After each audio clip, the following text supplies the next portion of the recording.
Okay, so as a lot of you know, I am on a quest, just a full-on quest to make sure people are living like the best life that they can live. Like, are you living the very best life?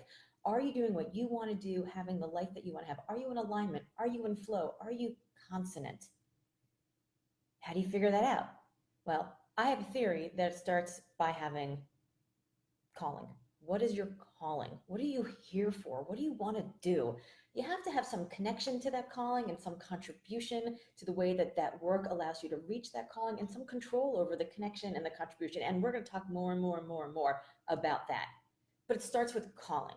And here's where people get it wrong. I get all the time questions from people saying, well, I really want to do good stuff and I really want to serve other people and I want to have this higher than thou calling, but I have to do that later because I have to make money right now. Or good karma doesn't pay for my mortgage no matter how hard I ask the bank for that.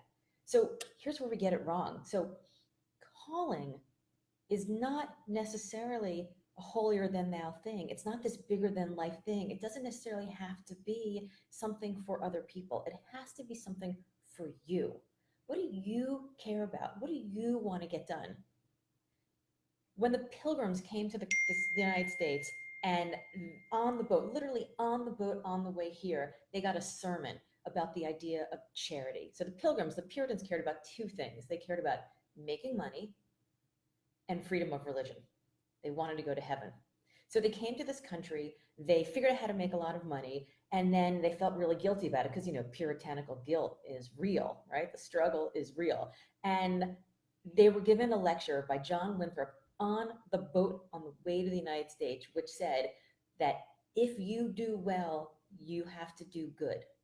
That's all well and good, but it translates to be that charity became salvation for the rich, not necessarily salvation for the poor. And all of a sudden, charity and calling and holier than thou stuff all got wrapped up into this idea that unless we're serving other people, unless we're taking the shirt off our back for other people, we're not doing good things.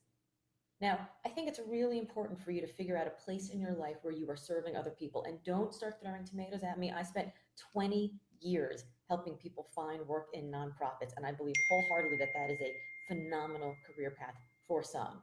But if it's not for you, there are other ways to figure out calling. What do you care about? What is the thing that is larger than you? It may be curing cancer. It may be feeding the poor. It may be buying a beach house and a Maserati. I'm right now in Miami for a gig, and let me tell you, the beach house and the Maserati doesn't sound half bad. But your calling has to be the thing you care about. You can't be insatiably hungry for someone else's goal. There's just no way you're going to want to get out of bed every day over and over and over again to fulfill someone else's desire. So what's yours? What's your calling? What's the thing that you want? Even if it's something that you don't even want to say out loud, right?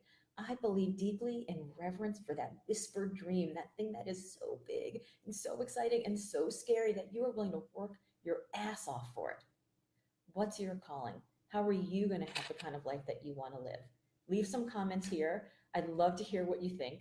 And if you want to sign up for more and live videos and newsletters and other ways to hear about me and more about calling and connection and contribution and control so that you can be in consonance and carve your path to live your best life, I want you to sign up for my newsletter. That information will be in the comments too. Have a great, great day.